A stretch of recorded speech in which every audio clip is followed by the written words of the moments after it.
The concrete walls of the Malaysian prison had become Javed's unwilling sanctuary. 2 years in Pakistan had led him here, caught with forged documents, his dreams of freedom replaced by the harsh reality of incarceration.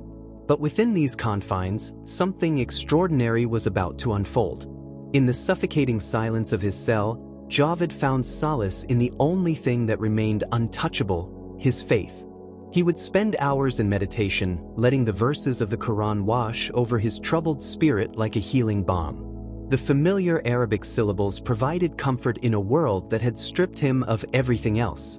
But one particular evening, as the call to prayer echoed faintly through the prison corridors, something shifted in the spiritual atmosphere. While deep in his usual meditation, a chilling presence invaded his sacred space. Fear, raw and primal, flooded his chest like ice water rushing through his veins. The presence was unmistakable, malevolent, ancient. Javed's heart pounded as recognition dawned. Shayateen.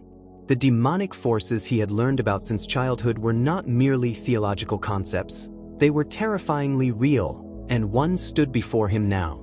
"In the name of Allah," he cried out, his voice echoing off the cell walls as he rebuked the dark spirit. Desperation drove him to his mother tongue, and in fluent Farsi, he pleaded, "Khoda Kamakam Khan. God help me." What happened next defied everything Javed thought he knew about the divine order. As clear as if someone stood beside him in the cell, a voice penetrated the darkness. "Call upon the name of Jesus."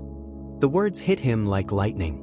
Without conscious thought, as if compelled by a force beyond his understanding, Javed heard himself speaking, "Jesus, if you are real, show yourself to me." He never finished the sentence. The malevolent presence that had filled his cell with terror fled instantly, leaving behind a silence so profound it seemed to pulse with holiness. But this was only the prelude to something far more extraordinary. In the aftermath of that first supernatural confrontation, as Javed sat stunned in his cell, the very air around him began to change.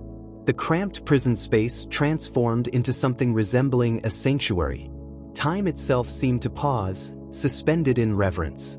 A presence, entirely different from the first, filled the room.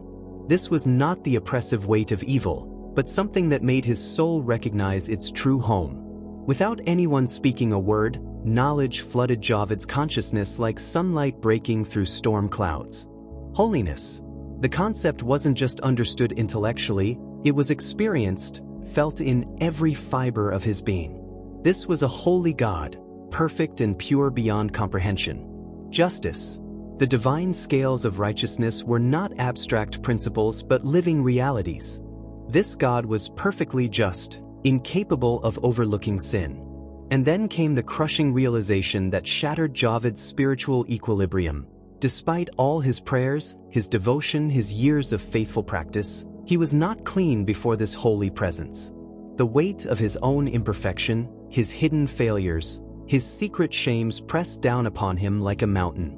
Before such perfect justice, he deserved nothing but condemnation. That was the wages of his life lived imperfectly before a perfect God. Touch of grace. In that moment of ultimate despair, when divine justice seemed ready to render its verdict, something miraculous occurred.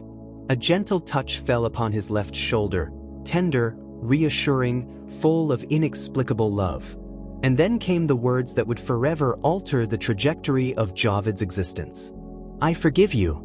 The statement defied everything he had been taught about divine mercy.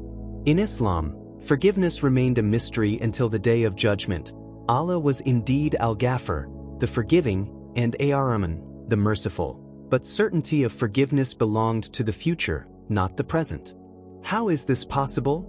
Javed whispered into the holy darkness. Who are you that can forgive me now, in this moment? Who has the authority to grant such certainty? The response came like thunder wrapped in velvet. I am the way, the truth, and the life. The words were foreign to his ears, yet they carried the weight of absolute authority. In his confusion, he pressed further, "What is your name?" "Jesus." The single word hit him like divine lightning. Javed collapsed to the prison floor, his entire worldview crumbling and rebuilding simultaneously. Everything he thought he knew about God, about forgiveness, about the spiritual realm, had just been revolutionized by this encounter with the one whose name had driven away demons and whose presence had brought forgiveness into his present reality. When Javed finally found the strength to share his experience with his fellow inmates, the response was as divided as it was intense. Some recoiled from his story, treating him as if he had lost his mind or, worse, committed apostasy. They distanced themselves, viewing his claims with suspicion and fear. But others, those whose own hearts were hungry for the divine, whose spirits recognized truth when they encountered it, were drawn to his testimony like moths to flame. They began to seek this Jesus for themselves, setting in motion a quiet revival within the walls of that Malaysian prison. Javed's journey had begun not with theological argument or missionary persuasion, but with a supernatural encounter that demonstrated the reality of spiritual warfare and the supremacy of Jesus' name over all dark forces. In the most unlikely of places, a prison cell where he had lost his freedom, he had found the ultimate liberation of his soul. The questions that followed would lead him deeper into understanding who Jesus truly was, but the foundation was already set. He had met someone who could forgive sins in the present moment, someone whose very presence caused demons to flee, someone who claimed to be the embodiment of way, truth, and life itself. In the darkness of imprisonment, Javed had encountered the light of the world. Don't forget to like, share a prayer, leave a comment, and subscribe for more faith-inspiring testimonies like this.